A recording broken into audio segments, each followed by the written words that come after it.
This is TWiT. All right, so Samsung announced in April, it was just last month, that it was expanding its Galaxy Upcycling Program. And I'll be completely honest, at the time, like when I read it, I was like, expansion? I didn't even know this was a thing. So I don't know if it was just like off my radar or what was going on. But it's all about putting old devices to use in new ways. Because, I mean, I can speak for myself. Considering the industry that we work in, and this particularly the job that I do a lot of the times reviewing phones, like I've got a drawer full of these devices. What do you do with them? You don't want them just to end up in a landfill. Samsung has the idea that, you put them to use in other ways, maybe not as a smartphone, but maybe as they get older, you can find a new use for them. And they've worked with iFixit to put together a program a few years back. Well, according to Kevin Purdy from iFixit, they could be doing it a whole lot better. So Kevin joins us today. He wrote about how Samsung ruined their, quote, best idea in years. Welcome back to the show, Kevin. Hi, thank you for having me. Yeah, always good to get you and see you doing well. So let's start with kind of the beginnings of the upcycling program. Because like I said in my intro, like I didn't even realize that this was a thing. But then in reading your piece on this, it really does seem like this has been going on for a while. It's just, it took a while to come out. So I guess spell out a little bit the timetable here and how iFixit has been involved in that. Sure. Back in 2017, one of our staffers went to a maker fair, I believe in the Bay Area.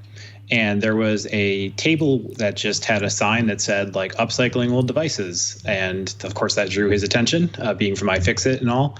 And went over, talked to the crew that was over there, and they had some really impressive stuff set. They had old Samsung Galaxy devices that were working as like an arcade, a full Ubuntu Linux desktop, a cat feeder that actually used the packaging from a Samsung device to be the cat bowl, and then the device itself to trigger the cat feeder and take pictures of your cat while they ate their food. It was a bunch of really cool stuff. And then eventually, kind of in conversation, they're like, oh, well, we're with Samsung. And it was like, oh, well, that's very low key of you. Yeah. And so flash forward a little bit, and our CEO, Kyle Wiens, has visited Samsung's headquarters, talked to them. They've shown us some really early prototypes of the software, which is essentially a bootloader unlocking program, which some of your viewers might be familiar with. Just basically open up the phone, let you install whatever software on there you would like, so that you can do things like turn your phone into a retro arcade or a full Linux desktop. Kyle spoke at the developer announcement in 2017, and then, as we say in the post, which you can find on iFixit.com, crickets. Nothing happened. They kind of stopped responding to us. We were super excited about this, and we thought, well, even from just the business interest, of course, we're all about people holding onto the devices longer, using them more, fixing up old phones. But then also just kind of, we thought it was super cool, and we were waiting to see what would happen next. And it seemed so out of left field for Samsung. And I guess it was a little too out of left field for Samsung because you mentioned that they announced the newest version of it as an expansion of Galaxy Upcycling. We also wonder what the expansion is because it never existed to our knowledge. It's almost like they expect everyone else to have been privy to what was going on internally or something like, oh yeah, you were there. You were totally there when we were creating this 4 years ago. And everybody's like, well, what are you even talking about? I mean, it's an expansion to a press release. Okay. Well, I guess to that end, they weren't lying. So right. It's a low bar, I suppose. Okay. So, and then their expansion, in air quotes, has to do with some IoT use cases, and you make the really good point. It's not just you. I also, you reference Ron Amadio from Ars Technica. Both of you recognize how kind of underutilized some of these use cases are. Talk a little bit about kind of like what Samsung is allowing for with this program. Yeah, so if I understand it correctly, and I don't have a Samsung device, I don't have an S9 laying around to use for this, but you can essentially use it with their SmartThings platform, their smart home platform, to, I think, be a light monitor to be a noise monitor with the same kind of skills that a $25 Echo device from Amazon can do, like listen for a baby crying, listen for glass breaking, a dog barking, those types of things. And it just kind of, I guess that's nice if you like, instead of wanting to sell your S9 for, I don't remember what I said on the post, like, if you at least a decent amount of money now, you could instead turn it into something that I think I could buy on go to Best Buy and buy for $30, a light sensor or a sound sensor. It's a real, compared to, we will completely unlock the bootloader of your old device and let you do anything that any coder can imagine. It's like, well, you'll be able to tell if your dog you can use your S21 to check in to see if your S9 hears your dog barking. It's really disappointing to us, obviously. We've got a single sensor at the top of this phone that can detect that there's a light on, and therefore, there you go. Yes, the light is on.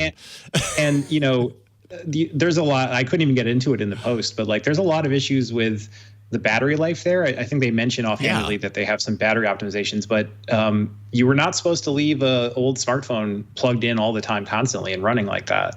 I don't know if they expect people to not have these devices running all the time, and so therefore you charge. Yeah, the modern application of upcycling just doesn't compute for us. It doesn't. If anyone's noticed it, I haven't seen it so far. I put out a tweet a few weeks ago like, "Hey, has anyone ever used this?" And no responses. Again, crickets. Yeah. Well, yeah, actually, you bring up an interesting point that I hadn't really considered before, because, in my years of reviewing devices and collecting devices and all this kind of stuff, I've thought, like, the one that comes to mind a lot, and we get emails for All About Android about this, is I've got this old tablet. It's not useful for really anything anymore, so I want to make it a digital photo frame or something. And with the idea being, and some people actually do this, the idea being you take that tablet, you load a bunch of photos on there, put some sort of app that cycles through them, but you do always have to have that plugged in. And I guess what I hadn't considered before is that these kinds of devices are not designed with being plugged in all the time. Being, I don't know if it's a safety issue or what is it? What is it about that is not advisable, let's say? Well, it burns the battery out much faster. Having the device constantly be warm, charging, and pegged at 100%, and constantly trickling through that very high threshold power wears out the battery a lot faster than it would just kind of through a normal up and down cycle. Yeah. So, best case scenario is that you'll burn out your battery pretty quickly. And then, if it's plugged in all the time and you don't really care, that's one thing. But, an abused battery, a battery that's has been drained of all its life and is now constantly being kept warm and charged, they can swell, they can, things like that. Yeah. You don't want to see that happen. So it's not a doomsayer scenario. I don't think it's necessarily going to happen to everybody, but it is right. It is tricky to manage an old device with an old battery, and some devices will let you take out the battery and run them entirely on power, and some don't. Yeah, right. And especially the most recent flagships do not. Samsung hasn't allowed for that for quite a few years at this point. And Samsung knows a thing or two about swelling batteries. So, hate to say it, but very true. Okay, so... And actually, as we're talking about this, it kind of makes me realize, like, maybe their thinking is, if what we come out with is a program where people can unlock the bootloader and blah, blah, blah, we're going to lose like 90% of the people who would even consider to do this, because just the words unlocking the bootloader, send fear into their minds, because they have absolutely either have no idea what you're talking about, or just would never do that, at least with this like limited use case menu of 3 things that they gave you during this launch. At least that's something that I would say a majority of people may feel comfortable with. But even then, I don't even know how many people are hopping on. Do you have any sense, like, has there been any reporting or any sense in the past month that this has been released as far as popularity of this idea? People being like, yeah, I'm doing that, and it's actually really cool, or it's impossible to know yet. You would honestly know better than I would. I'm plugged into my feeds and my social media and tech news every day, and I haven't seen anything about it. To your point about it being a nerdy, let's say, thing that only a certain percentage of people would do, it's important to keep in mind that you bought this phone it's yours. You purchased it from Samsung. So, at the thing that most responsible people can do if they want to get rid of an old phone is sell it. There are people who need older phones. There are uses for old phones that other people might have. Sell your device. Give it a second life. What we do at iFixit is try to give people a way to, if there's the one thing wrong with that device is that its battery is old, or that it has a little notch on the screen that makes the screen wonky. Fix that. Fix it. Give it a second life. That's the best thing you can do for your device to keep it out of a shredder and going into a landfill, or e-waste space. But to then allow people to to take an old phone, an S8 that Samsung is not updating and does not care about anymore. I don't really see the harm in letting 5 to 7% of Samsung enthusiasts, make the cat feeder of their dreams. I have a automatic cat feeder. It stinks. I hate it. I hate using the interface. I hate programming it. I honestly believe that someone on GitHub can give me a better cat feeder than that thing, that awful device I purchased. So, I think it's very easy for people to get into the habit of like, well, I can only do with this thing what Samsung will let me do. And they've stopped updating it.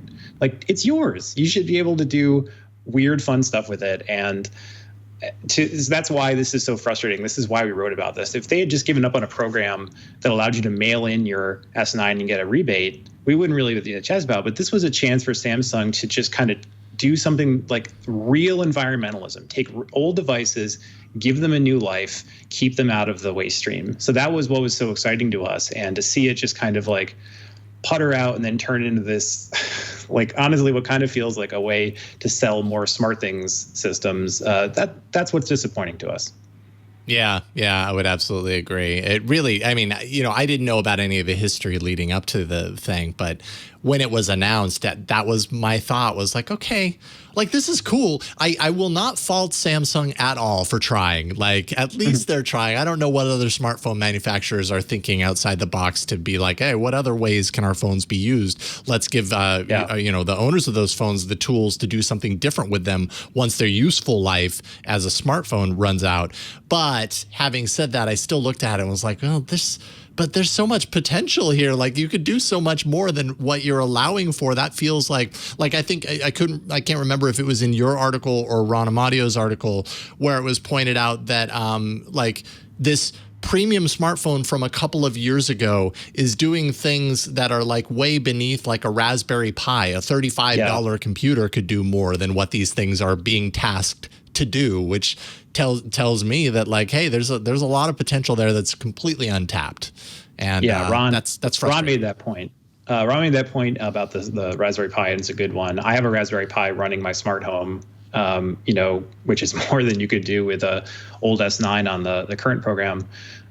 The weirdest thing is that the company that's done the best job, I think, of this, of like saying, well, it's your phone, we're done with it, go ahead and do whatever you want with it, was Essential. When Essential closed down, there's a GitHub where you can see like literally like everything they have on that phone, basically everything but the schematics. They dumped the ROMs, the low level files, everything except for what Qualcomm wouldn't give them.